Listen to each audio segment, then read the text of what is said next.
एक 2 लाइनों का स्टेंजा जिसे कपलेट कहते हैं के रूप में लिखा हो, या फिर 2 स्टेंजा में 8 लाइनों का एक स्टेंजा और 6 लाइनों का एक स्टेंजा जब इस प्रकार से लिखा हुआ मिले तो इसको सोनेट कहते हैं।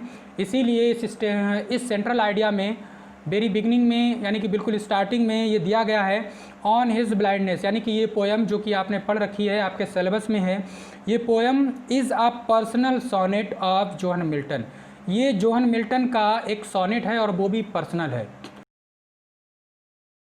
हेलो स्टूडेंट्स, मैं हूं Abad Ali and welcome to my YouTube channel wifi success class. Students, आज हम लाए हैं आपके लिए थर्ड पोएम का central idea. The name of the poem is On His Blindness, कि हमारी जो पोएम जो कि हमने पढ़ रखी है On His blindness, composed bye John Milton के द्वारा लिखित पोएम, उसका आज हम सेंट्रल आइडिया पढ़ने जा रहे हैं। जैसा कि आप लोगों ने डिमांड की थी, तो आपकी स्क्रीन के ऊपर सेंट्रल आइडिया लिखा हुआ है, जिसको हम आपको एक्सप्लेन करेंगे, समझाएंगे और हम आपको सजेस्ट करेंगे कि किस प्रकार से आपको सेंट्रल आइडिया लिखना है। तो आप अपनी स्क्रीन पर देखें, तो स्क्रीन पर दिया है On His Blindness is a personal sonnet of John Milton. देखिए, जब मैंने ये पोएम पढ़ाई थी तो आपको बताया था कि ये जो पोएम है ऑन हिज ब्लाइंडनेस, ये एक सोनेट है। सोनेट एक प्रकार की कविता का प्रकार है जो कि 14 लाइनों का होता है और इसमें राइमिंग स्कीम भी होती है। यानी कि जब भी आपको कोई कविता ऐसी दिख जाए जिसमें 14 लाइनें दी गई हों और वो 14 लाइनें या तो 4-4 के स्टेंजा में और लास्ट में एक 2 लाइनों का स्टेंजा जिसे कपलेट कहते हैं के रूप में लिखा हो, या फिर 2 स्टेंजा में 8 लाइनों का एक स्टेंजा और 6 लाइनों का एक स्टेंजा जब इस प्रकार से लिखा हुआ मिले तो इसको सोनेट कहते हैं। इसीलिए इस सेंट्रल आइडिया में वेरी बिगनिंग में यानी कि बिल्कुल स्टार्टिंग में ये दिया गया है ऑन हिज ब्लाइंडनेस, यानी कि ये पोएम जो कि आपने पढ़ रखी है, आपके सिलेबस में है, ये poem is a personal sonnet of John Milton. ये जोहन मिल्टन का एक सोनेट है और वो भी पर्सनल है। तो बच्चों, पर्सनल से मतलब ये हुआ कि इस सोनेट में उन्होंने अपना पर्सनल एक्सपीरियंस उसमें एक्सप्रेस किया है। जब कोई पोइट किसी कविता में या किसी भी रचना में, जब कोई पोइट अपने खुद के जीवन को रखता है या अपनी पर्सनल लाइफ को उसमें इन्वॉल्व कर देता है, तो ऐसे रचना को या ऐसी पोएम को आप पर्सनल कहेंगे। तो ये पर्सनल सोनेट है, यानी कि पर्सनल पोएम है। पर्सनल पोएम यानी कि इसका जो कंटेंट है, इसमें जो कविता का जो केंद्रीय भाव है या इसका जो मुख्य बिंदु है वो ये है कि इसमें कवि जॉन मिल्टन अपने दुख को, अपने कष्ट को इस कविता के माध्यम से रखते हैं, जिसमें वो ईश्वर से शिकायत कर रहे हैं अपने कष्ट को लेकर, और साथ ही साथ ईश्वर में उनका अटूट विश्वास है, जैसा कि मैंने पोएम में आपको एक्सप्लेन किया था, समझाया था। इसलिए उन्होंने ये भी दर्शाया है कि ईश्वर जो है वो कभी भी मनुष्य के साथ बुरा नहीं करता, बट ये सिर्फ सोचने का नज़रिया होता है कि हमको लगता है कि ईश्वर के द्वारा ये गलत किया गया है। इट मीन्स पोइट बताता है कि always God justify the way of the life. तो आगे की लाइन में पोइट कहता है, इसमें सेंट्रल आइडिया में, the poet expresses his deep sorrow for the blindness in the prime of his life. तो इस कविता में पोइट जो है अपने दिल के जो गहराई से उसे जो दुख लगा हुआ है, दिल की गहराइयों में उसके जो दुख लगा हुआ है या दुख बैठा हुआ है, उस दुख को इस कविता के माध्यम से रखता है। और वो दुख किस बात का है? उसके अंधेपन का। इसीलिए इस पोएम का नाम है ऑन हिज ब्लाइंडनेस, यानी कवि का अंधापन, यानी कि उसका खुद का अंधापन।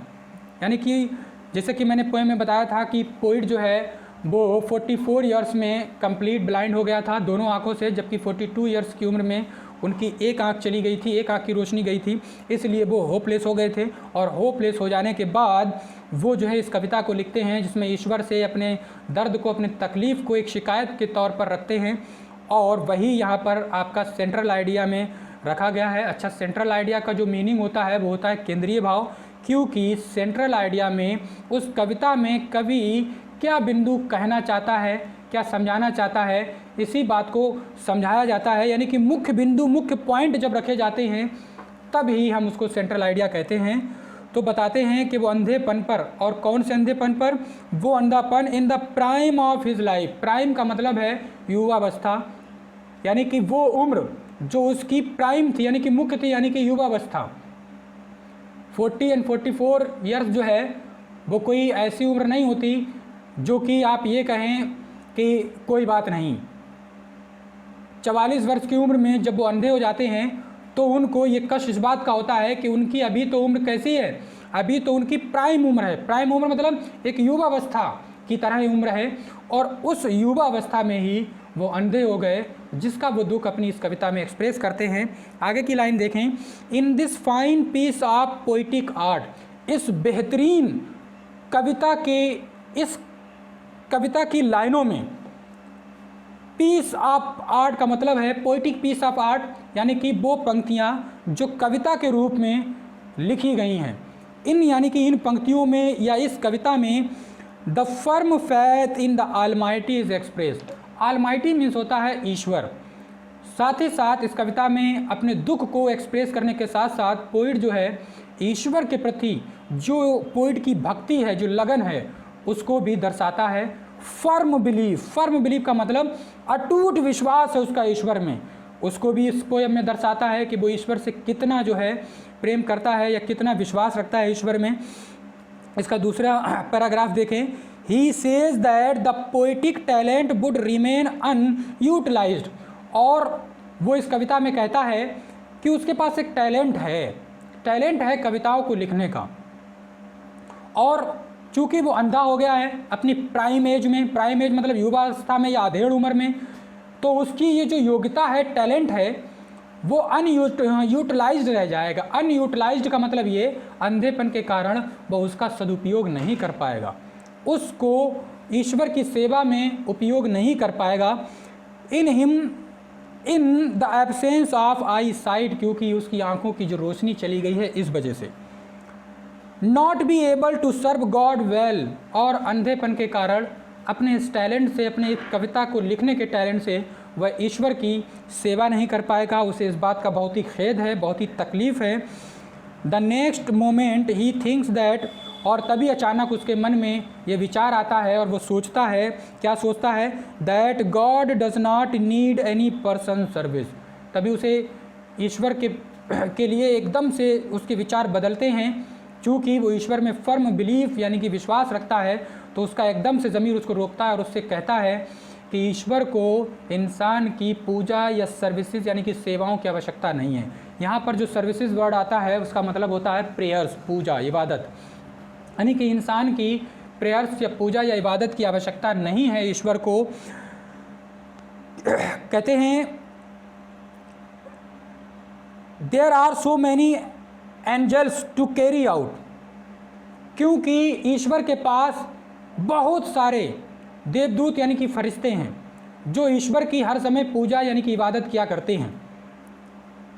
Carry out his commands on land and ocean, और ईश्वर के एक आदेश पर धरती और आकाश और पाताल किसी भी प्रकार का कहीं का भी कोई काम हो उस काम को अंजाम देते हैं।